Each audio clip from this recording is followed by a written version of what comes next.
Hey, we lit. I was mid-song. I know, mid-song. Question for you. Did you know? No, probably not. That Frank Lloyd Wright's son, John Lloyd Wright, created Lincoln Logs. Did you know that? That's wild. I did not know that. Yeah, so check it out. I didn't even know he had a son. Yeah, right, nobody knows he had a son. But this is how that came to be. So he and his son were thinking of ways to make building structures better in Japan, Tokyo, Japan. They were working on Tokyo, Japan. 1923. They were building a hotel called the Imperial Hotel. And the point of it was they can have a building that would sway but not collapse because Japan has a ton of horrible earthquakes. They never saw the building completed together because they had fallen out over money, family drama, and so they both went their separate ways. While they went their separate ways, John, he thought, hey, look, that idea me and my dad had, why don't I make that as a toy? So he did. He made that as a toy, and lo and behold, that's how Lincoln Logs came about. It was based off of Uncle Tom's Cabin, not too good, but they also, the first model of these Lincoln Logs built was of Abraham Lincoln's log cabin, log cabin. So there you go. The to reference that hotel, the Imperial Hotel, it withstood the 1923 Great Kanto earthquake. You can actually get that as a Lego set. I don't know if you can still get it as a Lego set, but it is available or was available as a Lego set. So if you see it and you want some more Frank Lloyd Wright, your boy was all over the world doing his thing. So that was some random trivia I saw. Kind of makes sense for this episode. So if you could, please like, subscribe, rate, follow everything social media, 77 Flavors Shy. Go ahead, like this podcast. Go ahead, like the YouTube if you watch the YouTube. On that note, 77 Flavors of Chicago. Let's get it. It's Sarah. And it's Dario. And we traveled through all of Chicago's 77 community areas. We shared some great stories and took you to our favorite restaurants. But you know what? There's more Chicago history and food to discover. So join us as we connect you to the greatest city in the world. You know why? Because this is 77 Flavors of Chicago.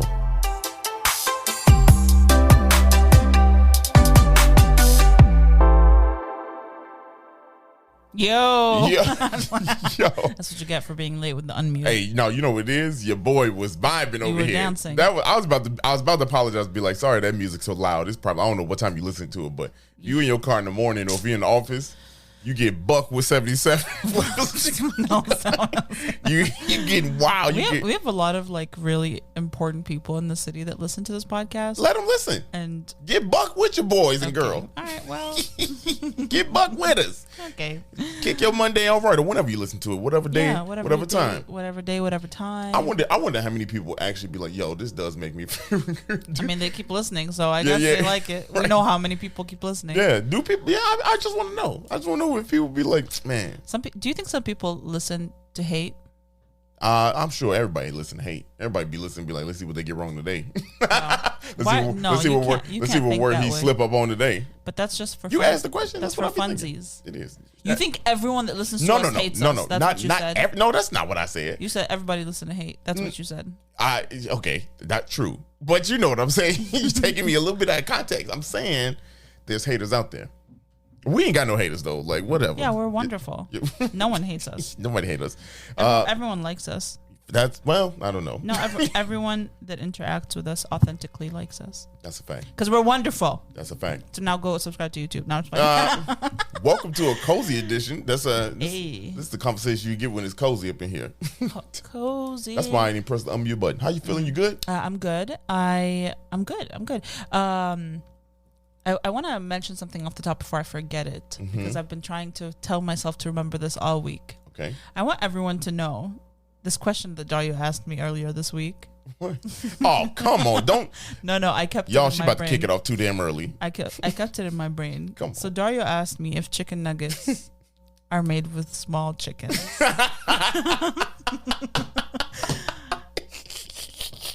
Are they? Do Do they? Are they? I did not respond to you with an answer at the time because I wanted some time to think about it. What is a small chicken, Dario? A chick?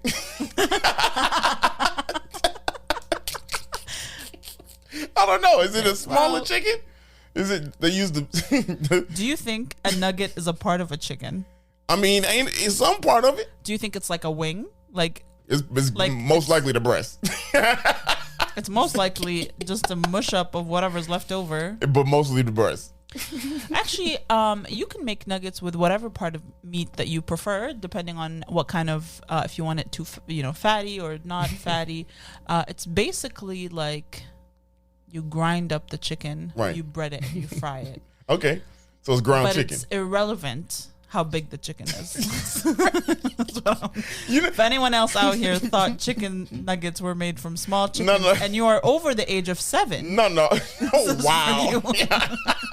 No, I want to know, do bigger chickens produce better chicken nuggets? I literally don't even know what that means. Let's go visit a chicken farm. No, let's not, because I want to eat my chicken nuggets. I ain't trying to see that. Let's go visit a farm that makes chicken nuggets. Okay. Well, let's do it. I think that would be fun. That would be weird. That'd be weird. That's what it would be. You would ask a lot of ridiculous questions, I'm sure. Yeah. Look, I want to know how many people, I still never get this. How many people knew that grits came from corn? Like a lot of people. No, I guarantee a lot of people didn't know that. You thought grits was just grits. A grit. I like it was the grit plant. Grit tree. Grit tree. A grit tree. I will not forget Chef Darnell's face when you said, grits are from corn. Hey, look, I ain't even know. I was like, wait a minute. He said, we have kids coming here all the time now knowing that grits are from corn. Chef Darnell did. He let me know. Yeah. He like, I ain't know. That's why knowing what you're consuming is very important. It is important to a degree. It's important in general. When I'm you should super know hungry, what you're eating. When I'm hungry, I don't give a damn. Long as it's cooked. But think of first of all, it is a luxury to be able to like dissect what you're eating, like in terms of like looking at the ingredients and what's in it and blah blah. I don't want to get into the whole wellness conversation, right? But I think it's like a lot of the times when your life does not allow the luxury for you to stop and think about what you're eating, you're probably consuming a lot of things that you don't know what you're eating, right? Like a chicken nugget. Chicken nugget. What's in a McChicken? Why? That's a different question. Why are 10 nuggets from Burger King $1? When a chicken breast is I don't know what's how much is a pound of chicken going for right now? You're asking the wrong person. I know, but I'm just saying, like in general, you know. I go to Jewel and get that pound for $5.99. That pound of chicken wing. You've never been to Jewel. Yes, I have. To buy the pre-cooked. Yeah, the the chicken wing. Yeah, Cheap Chicken Mondays is where it's at. Cheap Chicken Monday. Cheap chicken. Is that what that is? Is that what they doing? Cheap Chicken Monday at Jewel. Is that what they got it from? Cheap Chicken Monday. That's clever. What is that? Cheap a chicken. Oh. What? I don't think so. You think that's what chickens sound like? Cheep, cheep. Yeah, a chick. You think chickens go cheep, cheep? A chick? Yeah. Cheep, cheep. Anyway. That's adorable. Well, 8 minutes into this podcast. That noise is really cute. How are you? Yeah, I'm good. Well, clearly I'm good. You vibing? I'm vibing. Y'all, I failed this past weekend. I know that was so bad. And now here, get this. This was, I ain't gonna lie, your boy spilled. I didn't want to laugh because I knew you were. I know you did. I was like, oh, God. Your boy spilled hip and everything. Shit, that was bad. I did you on the ground. You did. Ooh. My boy, God. Your boy popped back up. 39 years old. I popped back up. Did not hesitate. My wrist. What she said. That's what he said. My wrist is kind of screwed. It's kind of tough right now, but yeah, it took the brunt of the fall. It did. Your hip took and your wrist took the fall. Yeah. It was crazy because y'all, this is like the first time I fell in like 4 or 5 years. Not even joking. And the only reason why I know that is because you've been keeping count. I've been keeping when you start to realize, damn, I almost fell. You're like, shit, I ain't fallen in a long time. I don't remember the last time I fell. I honestly don't. I remember it was yesterday. So now days since last accident, 0. Days since incident? 1. I'm gonna put something up on the wall right here. Days since fall, 1. Damn. Hasn't even been 24 hours. It ain't even been. Yeah. 4 o'clock. It 4 ain't o'clock. even been. Let's start this goddamn podcast. Y'all. she been waiting for that moment to get me on the chicken nuggets. I had to laugh at that. I had to remind, you know, when you tell yourself, oh, just remember that. And then you were like, oh, what was the thing I was trying to remember? No, every morning I woke up and I was like, chicken nugget. Every morning I was like, remember the chicken nugget. And I'm the petty one, y'all. Okay. I'm petty, but not about everything. You're a king petty. Nah, no, I'm not. Let's start the show. Let's start talking about me being petty. That fall, I keep thinking about it in my head though. That shit funny. Damn. Y'all, why is Chicago called the second city? Well, I think the most popular theory that I've heard is that it is like second to New York. I mean, that's one of the theories. Yeah. There's a bunch of theories out there. That one is probably the most common one, right? Yeah. Amongst other people outside of Chicago. Because Right. if you're from Chicago, you hate that. We at one point in the 60s, up until the 60s, we were number 2 largest city in the country. Population wise at 3.6 million people roughly. So that's crazy. In the 60s, 3.6 million people. That's a lot of people. That's a lot of people. But think about, we lost 1 million since then. Yeah. That's a lot. That's a lot of people. That's what 60 years. Well, some of them died. Right. But people die and people come in too. So like population wise, we lost. Well, people are also not having as many kids as they used to, like a decade or two ago. You know, but people also not coming in Chicago. Millennials aren't having kids. Right. That's not the point of this. Fuck them kids is the point. Damn. One of the other theories as to why we are called the second city is because after the Chicago fire, when we burned down, we had to rebuild. That's the second version of Chicago. I like that theory. I like that That's theory a cute too. One. Me too. I believe that one. I believe that. Like a phoenix, baby. You know, rising. What is that song by what's his name? The Fall Out Boy. That song is good. Y'all know what I'm talking about. I like that second theory because it kind of goes along with today's story. We're talking about, you know, where the bricks come from in Chicago. After the Chicago fire, 1871, the city went into a whole panic, right? We just tweaked out. We was like, nah, we ain't letting this shit happen again. I promise you that. This city is not going to burn down again. Because it was all wood. It was all wood. That's crazy. That was very crazy. That really like confused me when I moved here and I saw all the houses were wood. Everything in Jordan is stone. Right. Like stone. Right. Like limestone mostly and stuff like that. I mean, we have a lot of. We don't have a lot of. Well, we have woods, but stone. Yeah, but we don't have like an excess of trees that we can like something else in Jordan too. The house is like almost like one cut. You know what I mean? Yeah. Like, you know what I'm saying? Like, it's like everything is cut into one. So like that thing really not falling. No, like, not. Them houses not. No wind can blow Right. it. It ain't going nowhere. No, it's not. Well, that's not the case here in Chicago. It wasn't the case. It wasn't the case. So when the fire happened, of course, you know, they were like, yo, no more. And then ordinance were put in place where to say, hey, no more fires burning down. Everything going to be built with, you know, fire resistant material. Brick primarily. That was the first thought process. Yeah.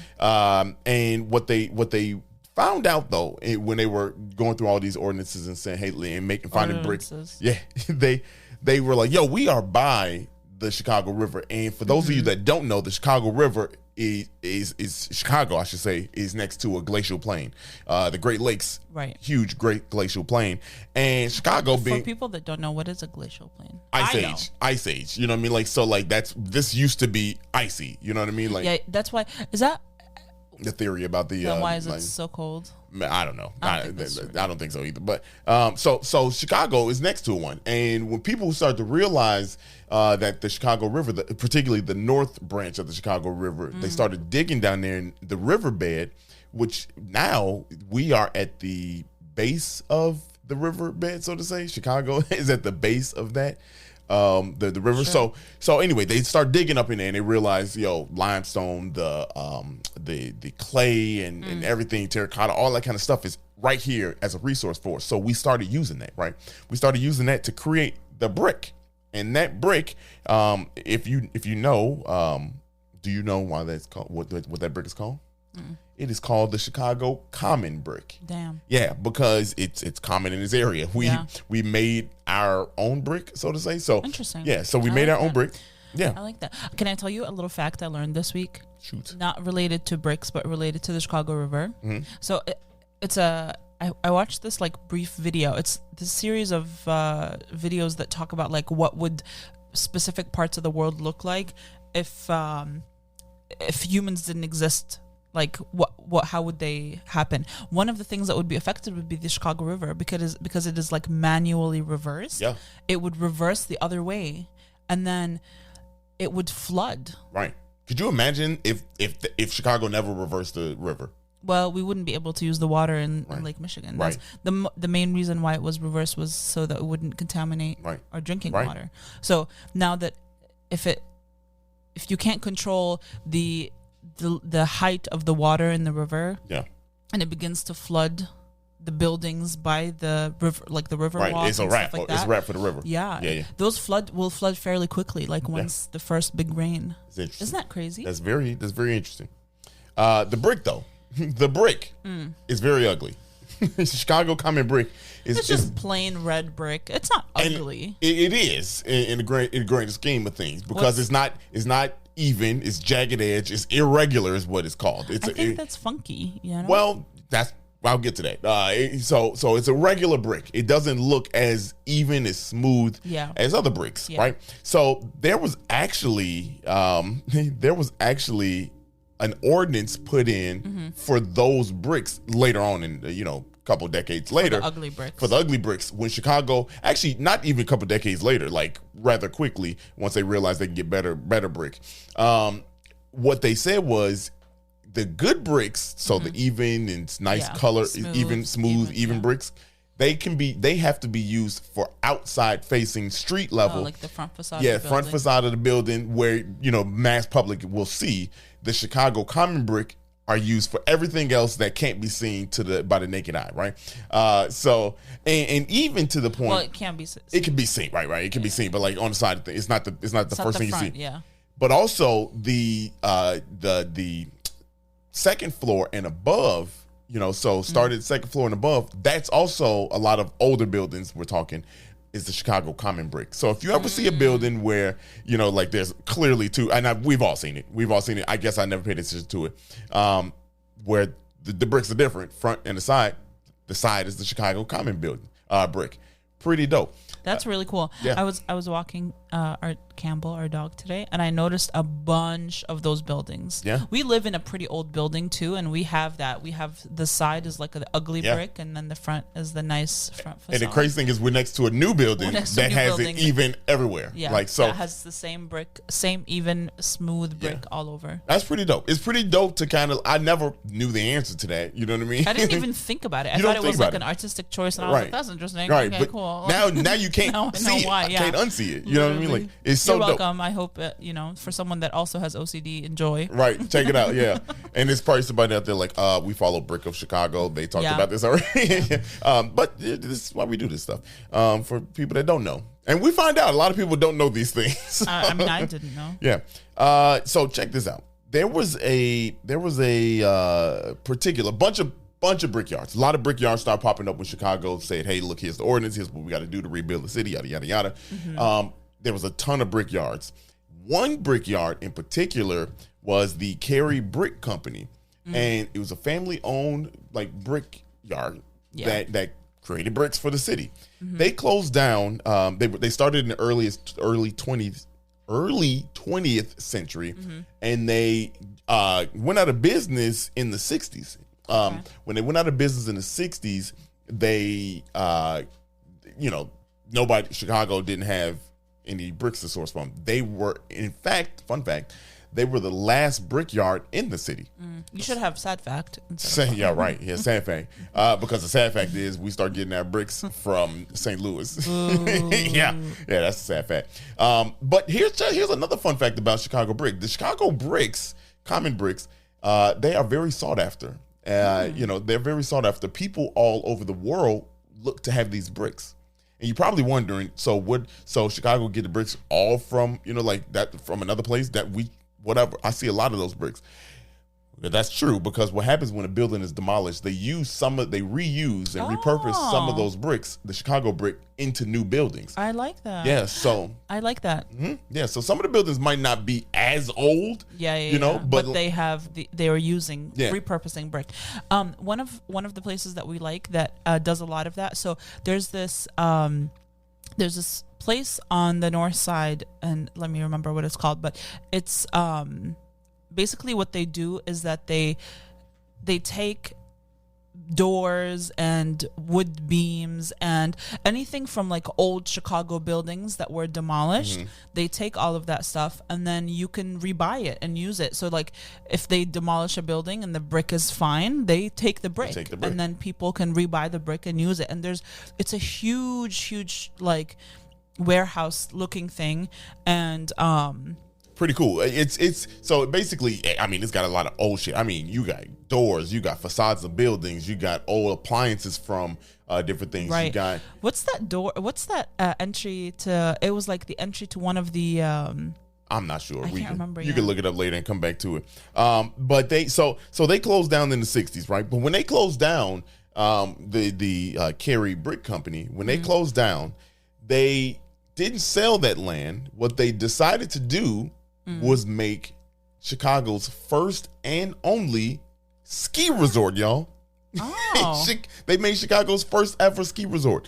That is weird. Yeah, the Thunder Mountain Ski Resort opened up in Chicago in 1967. The winter 67, 68. Now, some of y'all are probably like, wait a minute. The blizzard of 67, that was in January of 1967. That's considered winter of 67. This would be considered winter of 68. Gotcha. But they opened up in 67, lasted for one season, y'all. And do y'all know why it lasted for one season? You know, there's no snow in Chicago. There's not enough. There's not enough snow. Like, who thought that was a good idea? Yeah, you need like cold year round. Year round, yes. You need mountains. You need mountains. You need to get the chill from somewhere. Chicago was cold 6 months out of the year. Yeah, but that's not enough. That's not and it doesn't enough. Snow as back then often. it was probably like 8 months out of the year. Yeah. But it doesn't even snow often enough for it to be like cold and sustain that much. You know, now the ironic thing is when people were saying that it closed down, you know, the winter of 68, when the blizzard of 67 is one of the worst blizzards in Chicago history. 23 inches of snow in one sitting. That is crazy. Yeah, 2 feet of snow.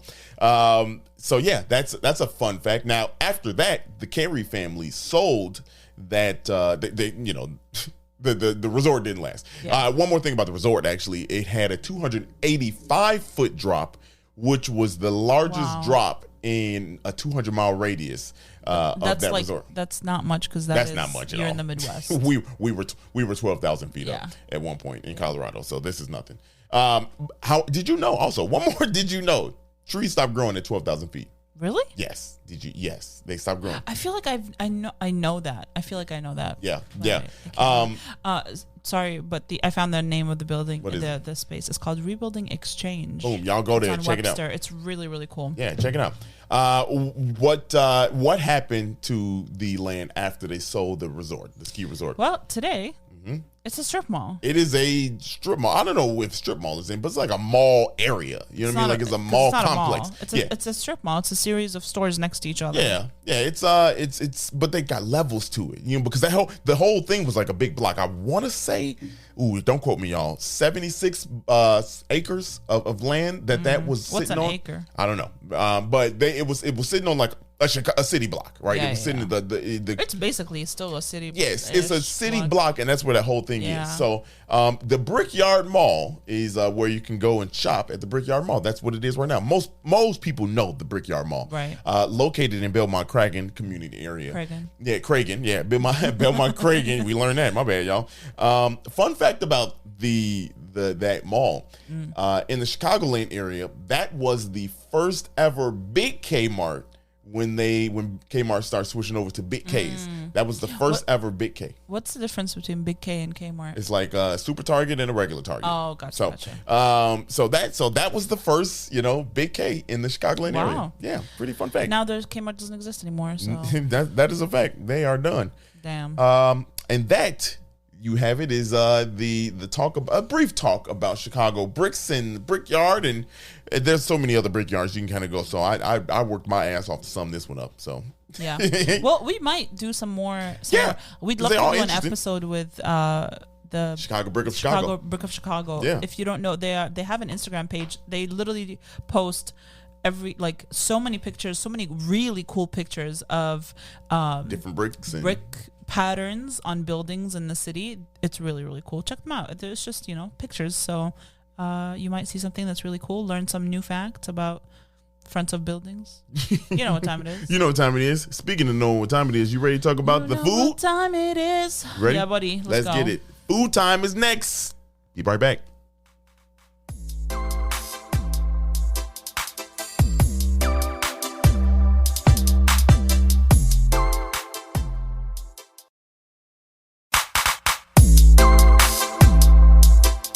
We are back. Hey.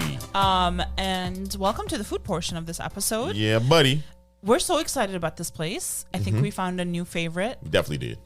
Definitely by accident too, because if I'm being honest, when we looked up this place, there wasn't much information on the website as to the story behind the location. Right. But as most wonderful Chicago small businesses, we were able to meet the owner. And honestly, we don't reach out to places before we show up. No, we literally just show up and we're like, cameras blazing. Can we record? Literally, that's what we do. Cameras blazing. Yeah, literally, Yeah. cameras blazing. Yeah. And so today we went to Golden Tuso. Hey. And it was wonderful. So basically what it is they serve pastes, or some people call them empanadas. I feel like the difference between, I think, I like to say I think just in case I'm inaccurate. I believe the difference between a paste and an empanada is the dough. So an empanada is a more doughy dough. More doughy dough. I was like, what is it? More bready dough, let's say. And a paste is more flaky, so it's almost like a puff pastry. Yeah. And then the fillings can vary. Pastes have savory fillings. Some empanadas have sweet fillings. All across the board. And so this place kind of like they specialize in pastes, and they have 2 other things on the menu. So imagine this is a 3-item menu, really. Right. But the pastes, they have 21 different flavors of them. So you can customize or get whichever one you want. And I believe it's like 10 sweet and 11 savory. Yeah. Different items. And their menu is, I mean, it's not difficult to order at all. It's like prepared. Obviously, it's baked before you get there. It's in a glass case, and you pick out what you want, and then they warm it up. Or sometimes the glass case, I believe, is like for the to-go stuff, and then they have the freshly baked stuff in the back that they could just pop in the oven for you real quick. I want to say that the name though, the name is really cool because David is the owner, and he is from Mexico. Yep. And this is very authentic Mexican food, right? Yeah. Even down to the name. The name is Golden Tuso, and I don't know if anybody knows what a tuso is. A tuso, I don't even know if that's the animal, but the tuso is an animal that looks like a beaver, like the possessed beaver, very ugly, huge teeth, looks like an overgrown rat. But down in Mexico, where he's from, and I forgot the location. Hidalgo? Yeah, so down there, the nickname for the area is Tuso. Like the nickname for the people from that area. The people, are Tuso. So he called it the Golden Tuso. Now, the reason why he did that is to show his authenticity. So when people from Mexico are looking for places to eat or trying to get acclimated to something that they know, they can Google empanadas and pastes, and his comes out, and Golden Tuso will come up, and people will be like, "Yo, I know what that is. Yeah. That's got to be authentic because that's not used here in Chicago. Yeah. Nobody knows what a tuso is unless you're from that area. I thought that was dope as fuck. Yeah, that is really cool. Yeah. The place is small. It fits about 15 people, and it's meant to be a cafe. So they have a full coffee menu. They roast, and I believe they have a roaster that they purchase their coffee from, but they fresh grind their coffee for every order, and it's kind of like a living room vibe. Like you feel like you're in your living room. It's very chill. Some of the seats are couches. There's couches. There's a piano there. It's there's a full artist wall. Yeah. And then one of the people that works there, Jade, she creates art for the space as well. And she makes these really cool necklaces and keychains that look like empanadas. It's absolutely adorable. And yeah, the general vibe is just so dope. Chill. It's very dope. I mean, it's like a home. Yeah, like it's like you walk into somebody's home and you chill, and that's intentional, of course. And he's very conscious of the time. So you go in there now not now before Valentine's Day. It's all Valentine's Day thing. Yeah. And I'm just sure that he's going to do something as the month goes on. He told us that he switches up the vibe of the place. And Jade said the same thing. Yeah. They switch up to kind of meet just keep it fresh for them and for the people that's around. Yeah. So, and they want it to be a space where people can come and sit and create and feel inspired. And so like they encourage people to come and just sit and hang out and have coffee and eat, and like, you know, they do host events throughout the year. A lot of like painting events and artist events. So it's a really cool space, and the owner is absolutely wonderful. Yes. He's been in that space for, he's owned his business for 7.5 years. And he actually started out selling his empanadas or his pastes out of a cart, going to laundromats in the area. Hey, that's a move right there. Yeah. And then he would tell the history of pastes to the neighborhood. And basically what pastes are is they came over from the English, and they were food for miners. Like people that worked in mines, and not miners like under right, not childish people, but people that worked in mines. And basically, you're meant to hold the corners. You eat through your paste, and then you toss the corners, because miners' hands were so dirty, and they obviously didn't have bathrooms to run to wash their hands before they eat, and they didn't want a meal that took so long. So this was just perfect. You hold the corners, you eat it, and then you toss the corner. Perfect. Yeah, it's absolutely perfect. And so he would tell people in the neighborhood the story of where the pastas originate from, and the recipes are his family's recipes. And eventually he came to own this space that he's in now. He also owns a food truck that has been down for a little while. A car crashed into it, unfortunately, but hopefully he'll be back up for the summer season. I hope so. I think so. Yeah. I think so. But it's like, literally, I think if the food was at a 4, David's personality and the vibe of the space brought it to a 9. Yeah. And we're not saying the food is a 4. It's not. Don't get it twisted. We're not saying that. If it were. Yeah, his energy in that place is so dope. It could be a 0. And they'll lift it to a 10. Literally. Right now, if I'm being honest, we don't like giving numbers out on here, man. Look, to me the vibe is like a whole 9. Ain't nobody perfect. I keep that. I keep it fair. 9 easily. You know what I mean? So what I love the most is that, like, we walked in, the space is small, so we wanted to be kind of conscious of like, hey, we are video recording. We do shoot for our YouTube, And is there anything you would like? I asked if there's anything about the history of the place that they would like us to share, because their website didn't have too much. And the owner came and sat down with us. He just sat down. I was like, that is so generous to just take time out of your day. Yeah. You know what I mean? It's just him and Jade working in the restaurant or the cafe, and for them to take time out of their day and sit with us and kind of chat was so generous. That was very dope. They didn't have to do that. They absolutely did not need to do that. And he kept apologizing. He was like, I'm so sorry, my English isn't great. I was like, bro, look, we in your building with cameras. Daria you was good. Like, me neither. Yeah. My English ain't the best though, so don't feel bad, bro. No, but I'll be slinging these words. But yeah, it was absolutely wonderful. Yeah, it was fantastic. The food though, we've 8 minutes on him and how great his place is. The food. Yeah. The food is fantastic. The empanadas and the pastes. Yeah, let's talk about what we ordered. Because we tried to get as much as we can without like going crazy. Going crazy, and we did. We went very crazy. If we've been very honest about it. Yeah. So there's several different empanadas that we had. We had literally like several different ones. Yeah. All of which were great. I want to because there's so many. Like I we'll paraphrase this for you all. Okay. Yeah. I do want to say the Mexican sausage, the chorizo and potato. That one right there, y'all. That was really good. You know why? Because the potato is cut into like really, really small cubes, and the chorizo is not too much chorizo that it's like overwhelming. It's not too salty or anything like that. That one was really good. The one that I really liked was the chicken tinga. Yeah. Which Oh, is that's the one. That's the one. Shredded chicken. Yeah, oh my God, that was so good. Yeah, that one was very different level. Yeah. The flavors. So these things, and I said this while I was there. The flavors of each one, because on the outside they look the same. They look the same. You couldn't be able to tell, except for the one that had like the poppy seeds on it or sesame seeds. That was the red mole. Yeah, so which was fantastic, y'all. The flavors are great. The flavors on each one really almost like a surprise every time you get one, because the common eater, consumer wouldn't know. Right. They know because on the empanada, on the corner of it, and pastes on the corner of it, are two little marks that they make, edible marks.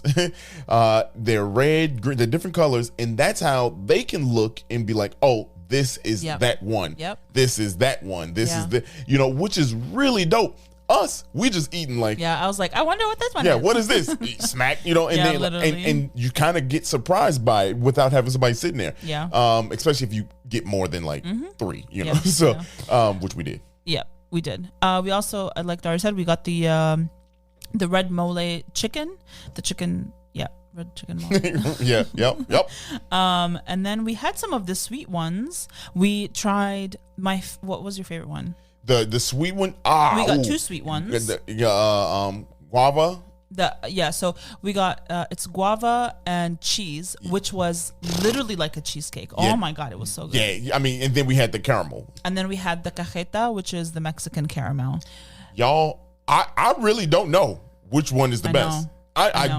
It was incredibly hard to choose because, like, again, the first bite, you're good. Actually, Sarah snatched the guava one out of my hand. Give me that back, 'cause he was just going. I was like, I lost control. I couldn't even believe it. I was like, yo, this thing is so good. So I don't want to say which one is my best. Either one. The guava tasted like a cheesecake. It was so good. That was so. And I mess with cheesecake heavy. Yeah. They also have the really popular one is the rice pudding. Which we also did get a box of 12 to go. That's right. We still got some. Bro, it's Super Bowl Sunday. We can't be smacking that right now. I know. Thanks for timing the podcast. Bing bong. They also have raspberry with cheese. They have an apple one. They also make these little tarts that.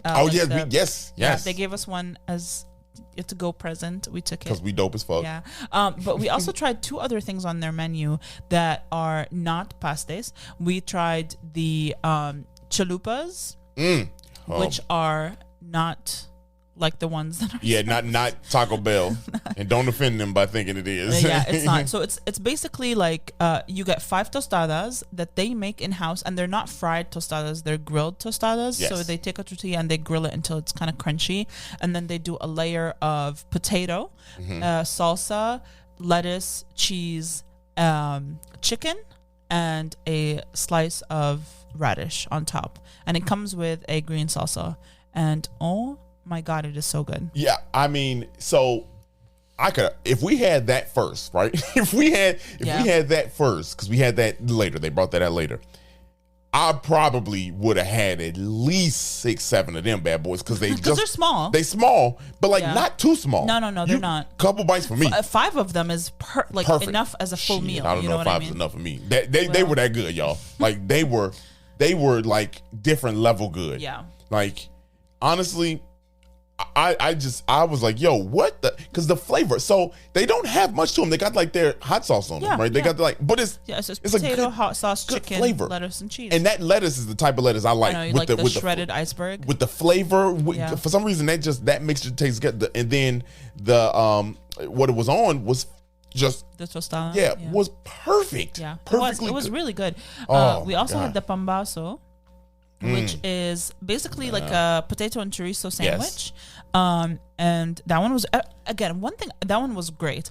One thing I want to say is that you don't need the salsa for anything. You don't. You can eat everything as is. Sometimes you have to enhance the flavor with a bit of salsa. Not here. You don't need that. Yeah, not here.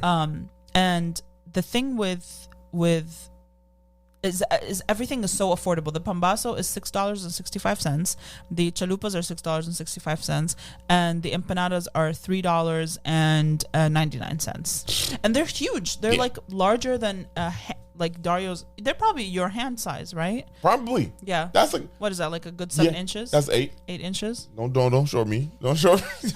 What does that even mean? I don't know. Just it seemed like you was trying to say I was small. No, and that's not it. That's toxic. That's toxic. Yeah. Everything toxic. Yeah, because who cares? Me. Why? I ain't little. Anyway, no one said you were little. I swear, sometimes men just be saying the weirdest shit. I know. I wonder how many ladies that to be listening, be like, girl, right? I know they do. Get his cancer ass out of here. His baby ass, July baby ass. Ugh. Okay. Anyway. Anyway, sorry, y'all. Just had a little meltdown on the mic. As a Cancer. Wow. Don't do this. Okay, continue. But yeah, so all in all, I think we absolutely loved it. We'll definitely be going back. Easily going back. Yeah. I mean, I can't wait for their events this summer. Yeah, because we there. Yeah. I literally, like. We there. Because, yeah, it's Jade, we there. We took the bus there. The 76 bus goes right in front of their restaurant. Mm-hmm. So that goes down Diversey. If that's accessible to you, that's how we got there. We there. We are there. Yeah. Like not even no joke. We there. Like whatever they're doing. Because what the cool thing is, they had he was showing us the art that's on the wall. Mm-hmm. He showed us pictures of them creating the art, like on the patio out front. Seats about 15. He said another 15. About another 15 people that could be out there, which was really dope. Looks so fun. Kind of like a paint and sip type of thing going on, but for kids and adults during the day. You know what I mean? Like, so I want to be there for that. Yeah, like, for real. Like I want to be there for that summertime. Sounds good. Yeah, right. I'll be challenging shorties. Hey, look.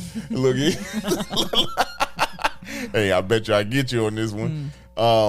Nah, but for real, like it's a dope vibe, dope spot. Yeah, check it out. Y'all should definitely check it out. Yeah, and if you're in the area, they do deliver. But on that note, if you liked this episode, go ahead and send it to someone you like. Make their day better. Check out our YouTube. It's similar lit. Content, but it's different. So it's a different experience. Just vibe over there. And if you did not like this episode, I'm honestly too sleepy to argue with you, so I'm gonna let you have this one. Yeah. Try again next week. Maybe you'll like next week's episode. Maybe. Fuck you also. Peace.